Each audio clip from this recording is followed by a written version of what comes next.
Between. इस जीवन में दो ही चीजें निश्चित हैं। There are only two things that are certain, death यानी कि मृत्यु, और दूसरा है टैक्स। इस जहां से उस जहां तक जहां भी जाओगे, हर मोड़ पर हर जगह मुझे ही पाओगे, यानी कि टैक्स। मैडम, सपना था विश्व गुरु बनने का, बन गए हम टैक्स गुरु। और इतना टैक्स जो भारत की आबादी सरकार के खजाने में डालती है, उसके बदले सरकार जनता को देती क्या है, ये बहुत बड़ा सवाल है। माननीय श्री राघव चड्ढा जी, 10 मिनट। शुक्रिया madam. Tax to live, tax to die and tax everything in between. इस जीवन में दो ही चीजें निश्चित हैं। There are only two things that are certain, death यानी कि मृत्यु, और दूसरा है टैक्स। इस जहां से उस जहां तक जहां भी जाओगे, हर मोड़ पर हर जगह मुझे ही पाओगे, यानी कि टैक्स।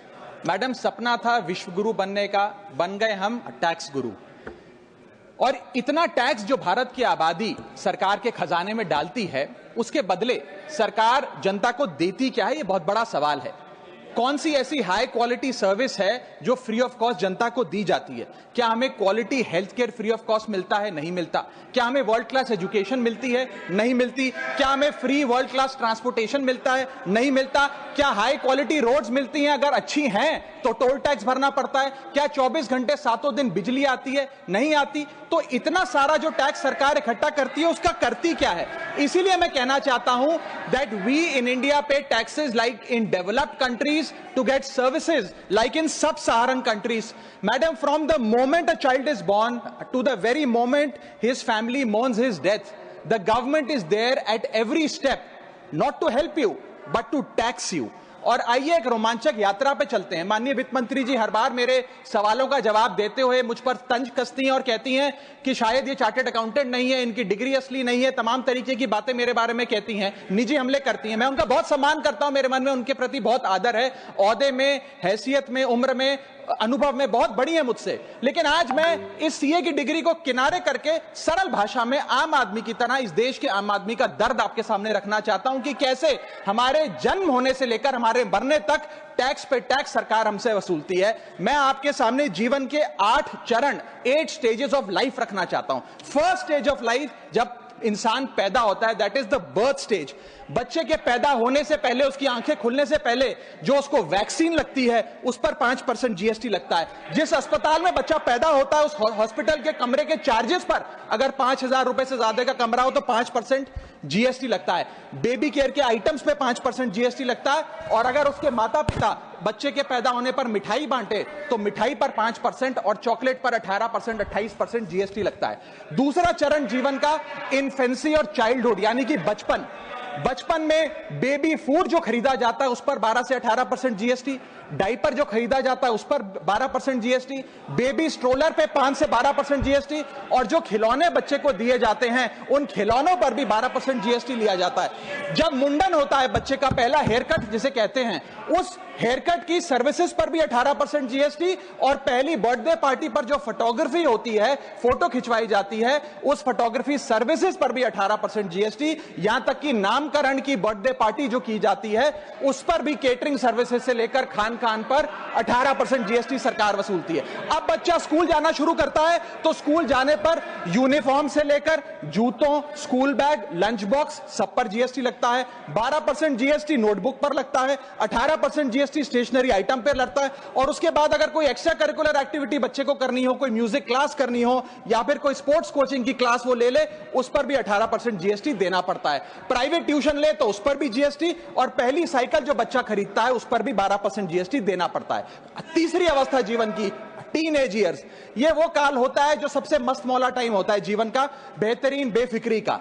इसमें बच्चा, यंग जवान लड़का लड़की अपना पहला स्मार्टफोन खरीदते हैं, उस स्मार्टफोन पर जीएसटी लगता है। अगर महंगा हो, विदेशी हो तो इंपोर्ट ड्यूटी भी लगती है। फिर वो अपना फोन रिचार्ज कराता है, उस पर जीएसटी लगते हैं। ब्रॉडबैंड इंटरनेट का कनेक्शन लेता है, उस पर जीएसटी लगता है। नेटफ्लिक्स, स्पॉटिफाई या वीडियो गेम की सब्सक्रिप्शन लेता है, उस पर भी जीएसटी देना पड़ता है। और अगर अपने दोस्तों के साथ पिक्चर देखने बाहर जाए तो पिक्चर की टिकट पर जीएसटी, एंटरटेनमेंट टैक्स और पॉपकॉर्न पर भी जीएसटी अब लगने लग गया है। तो तमाम तरीके के सॉल्टेड कैरेमल पॉपकॉर्न पर भी सरकार आपसे जीएसटी वसूलती है। इस बीच जब आप 18 साल के होते हैं और पहली बाइक या पहला स्कूटर खरीदते हैं, उस बाइक और स्कूटर पर आपसे जीएसटी लिया जाता है, व्हीकल इंश्योरेंस पर जीएसटी लिया जाता है, और उसके बाद रजिस्ट्रेशन टैक्स और रोड टैक्स के नाम पर भी पैसा लिया जाता है। जीवन की चौथी अवस्था, fourth stage of life, higher education की।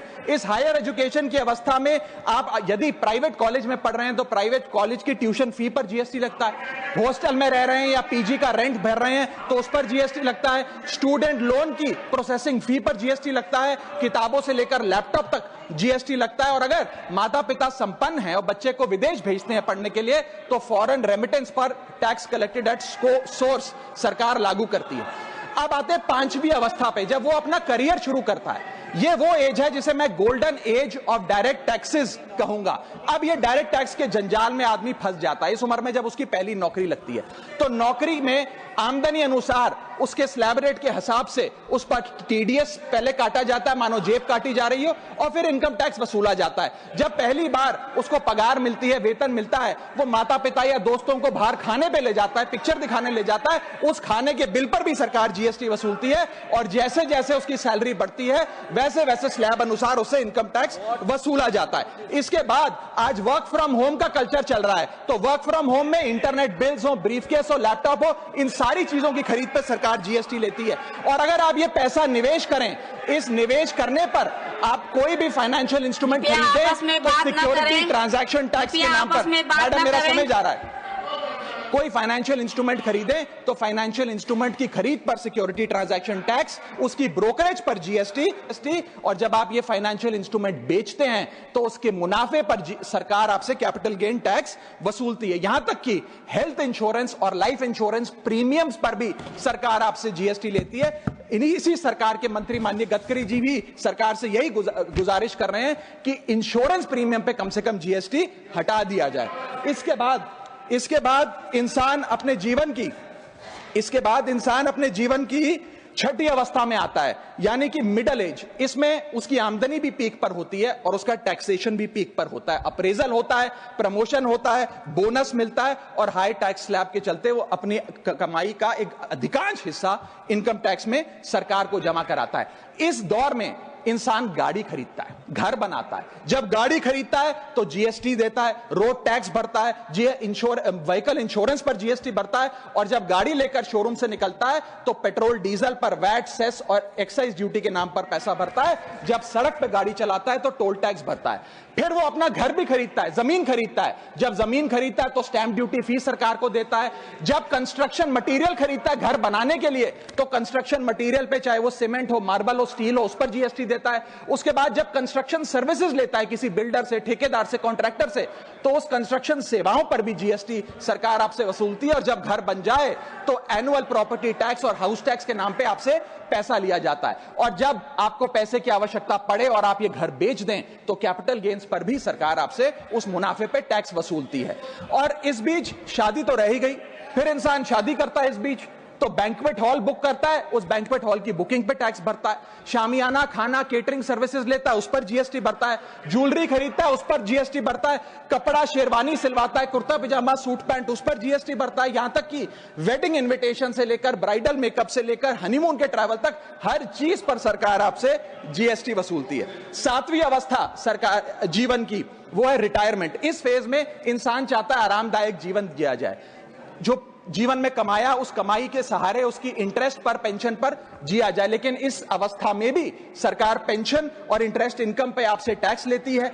बूढ़ा हो जाता है, दवाई इलाज की जरूरत पड़ती है तो हेल्थ केयर बिल पर, दवाइयों पर आपसे जीएसटी लिया जाता है। लाइफ इंश्योरेंस और हेल्थ इंश्योरेंस प्रीमियम पर तो जीएसटी लेती है। और इस दौर में वो अपनी वसीयत लिखता है, फैमिली विल। उस फैमिली विल पर जो लीगल फीस देता है, उस लीगल फीस पर भी उसे जीएसटी देना पड़ता है और स्टैंप ड्यूटी देनी पड़ती है। और आठवीं जीवन की अवस्था, यानी कि जीवन की समाप्ति, जब उसका स्वर्गवास हो जाता है, उसके जीवन का अंत हो जाता है, यहां भी सरकारें उसका साथ नहीं छोड़ती। यहां पर भी सरकारें उस पर टैक्स लगाती हैं।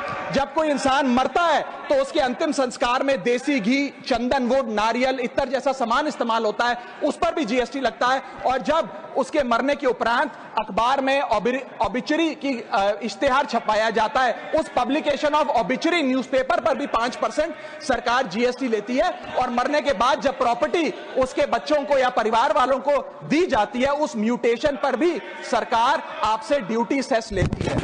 यह है life cycle of taxation model. लेकिन मैडम, सबसे जरूरी बात यह है कि इतना टैक्स देने के बाद सरकारें हमें देती क्या है। मैं जानता हूं कि टैक्स सरकार के लिए जरूरी है, सरकार के लिए नहीं, जितनी सरकारें इस देश में रही सबने टैक्स लगाकर जनता से पैसा लिया। टैक्सेस वास्तव में जरूरी हैं, लेकिन सवाल यह है कि क्या ये टैक्सेस हमारी इकोनॉमी को बढ़ा रहे हैं या हमारी इकोनॉमी को खा रहे हैं? क्या इससे हमारी जिंदगी बेहतर हो रही है या हमारी जिंदगी बदतर हो रही है? इतने टैक्स लगाने की वजह से आज हमारी आमदनी घट रही है, इस वजह से खपत गिर रही है, कंजम्पशन गिर रही है, डिमांड नहीं बढ़ रही है और प्रोडक्शन गिर रही है। इस वजह से पूरा इकोनॉमिक साइकिल जो हमारा इकोनॉमी का चक्का है वो धीमा हो गया है। मैडम, इस देश में, बस समाप्त कर रहा हूं, इस देश में मैं मेरी पार्टी के टाइम से आप ले लीजिएगा, मेरी पार्टी के टाइम से ले लीजिएगा। मैडम, इस देश में 80 करोड़ जनता 5 किलो फ्री राशन के सहारे जी रही है। आपको जान के अचंभा होगा, इस 80 करोड़ जनता से भी ये सारा जीएसटी लिया जाता है, दिन प्रतिदिन लिया जाता है, जो आज मैंने पढ़ के सुनाया। सिर्फ अमीर नहीं, गरीब से गरीब आदमी भी जीएसटी देता है। और अंत में मैं बस इतना ही कहना चाहूंगा कि क्योंकि इतना टैक्स लगा लगाकर सरकारें जनता का खून चूसती हैं, उस वजह से आज एफएमसीजी की सेल्स घट रही हैं, एफएमसीजी के स्टॉक गिर रहे हैं, कंजम्पशन डाउन हो रही है, नई गाड़ियों की सेल श्रिंक कर रही है, तमाम तरीके की जितनी भी न्यू परचेजेस होती हैं उसमें मंदी देखी जा रही है। सरकार को जीएसटी कम करना चाहिए, कम करेंगे तो जनता की जेब में पैसा आएगा तो मांग बढ़ेगी, खपत बढ़ेगी और इकोनॉमी का चक्का चलेगा। फ्रॉड और digital frauds in the banking sector. Cyber frauds वर्ष 2023 में 75,800 घटनाएं सामने आई जो कि कंप्लेंट्स दर्ज हुई। वर्ष 2024 आते आते 75,000 से बढ़कर यह आंकड़ा 2,92,000 हो गया, यानी कि 285% के बैंकिंग फ्रॉड्स की घटनाओं में इजाफा देखा गया। और 2100 करोड़ रुपए लोगों के इस बैंकिंग फ्रॉड के चलते जीरो हो गए, शून्य हो गए, उनका नुकसान हो गया। और सबसे ज्यादा कंप्लेंट्स इसमें यूपीआई रिलेटेड बैंकिंग फ्रॉड्स की आई हैं। मैडम, मैं आपको बताना चाहूंगा कि मनी थेफ्ट के साथ साथ उतना ही जरूरी है डेटा थेफ्ट। जब आप बैंक को पूरे विश्वास के साथ अपना डेटा देते हैं, अपना पैन देते हैं, अपना नाम, एड्रेस, डेट ऑफ बर्थ, तमाम चीजें देती हैं, क्या बैंक आपके डेटा को सुरक्षित रख पाता है? क्या बैंक वो जाने अनजाने में या डेटा चोरी के माध्यम से वो सारा हमारा डेटा मार्केटिंग कंपनियों के पास, क्रेडिट कार्ड कंपनियों के पास, लोन देने वाले, फ्लैट बेचने वाले लोगों तक नहीं पहुंचता? एक रिपोर्ट के मुताबिक 2019 में एसबीआई के 3 million customer account data leak हो गया और तमाम बैंकिंग हिस्ट्री लीक हो गई। 2021 में मोबीविक का 8.2 TB का केवाईसी डेटा ही लीक हो गया। 2021 में एक पेमेंट गेटवे जस्टपे का 100 मिलियन क्रेडिट कार्ड की पेमेंट डिटेल्स और रिकॉर्ड्स लीक हो गई। अब ये लीक है कि जाने अनजाने में डेटा शेयरिंग है, ये फैसला मैं आप तक छोड़ता हूं, लेकिन आपको इस डेटा लीक का भुगतान करना पड़ता है, आपको उसको भुगतना पड़ता है। और उसका सबसे छोटा सा उदाहरण है कि आए दिन आपको आपके बीवी, आपके माता पिता, आपके घर वाले फोन करके आपका हाल पूछे ना पूछे, मार्केटिंग कॉल्स वाले आपको रोज फोन करके कहेंगे कि आपका क्रेडिट कार्ड अप्रूव हो गया, आपका लोन अप्रूव हो गया, हमसे फ्लैट ले लीजिए, हमसे फलानी चीज ले लीजिए। इनके पास ये हमारा डेटा आता कहां से, एक बड़ा सवाल है। चौथी समस्या, हिडन चार्जेस और फीस। मैं चाहूंगा आपके माध्यम से ये नाना प्रकार के चार्जेस जो आज मैं सदन में लाया हूं, ये माननीय वित्त मंत्री जी तक पहुंचे, ताकि देश के आम आदमी की जो जेब बैंकिंग सिस्टम काट रहा है, ये उसे पता लगे, ग्राहक को भी और माननीय वित्त मंत्री जी को भी।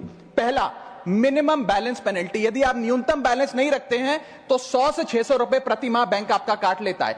इस चार्ज को लगाने के बाद बैंकों ने वित्तीय वर्ष 22-23 में 3500 करोड़ रुपए मिनिमम बैलेंस पेनल्टी के नाम से लोगों से वसूले हैं। मैडम, दूसरा चार्ज, एक्स्ट्रा एटीएम यूजेज। आपको एटीएम ट्रांजैक्शन के लिए 2 से 3 की मोहलत मिलती है, 2 से 3 की इजाजत मिलती है बैंकों द्वारा। अगर आप चौथा, पांचवा ट्रांजैक्शन कर लें तो हर ट्रांजैक्शन पे 20 रुपए एटीएम चार्ज आपको देना पड़ता है। इनएक्टिविटी फी 100 से 200 रुपए सालाना, यानी कि अगर बैंक आप बहुत ज्यादा अपना अकाउंट यूज नहीं करते हैं तो बैंक इनएक्टिविटी के नाम पे भी चार्ज लगा देता है। फिर बैंक स्टेटमेंट आप मंगवाते हैं तो बैंक स्टेटमेंट इशुएंस चार्जेस के नाम पर आपसे 50 से 100 रुपए लेता है। फिर आप कहते हैं हमें एसएमएस अलर्ट के माध्यम से मेरे बैंक के खाते में क्या आ रहा है उसकी जानकारी मिले, तो एसएमएस अलर्ट चार्जेस के नाम पर भी प्रति क्वार्टर 20 से 25 रुपए आपसे लिया जाता है।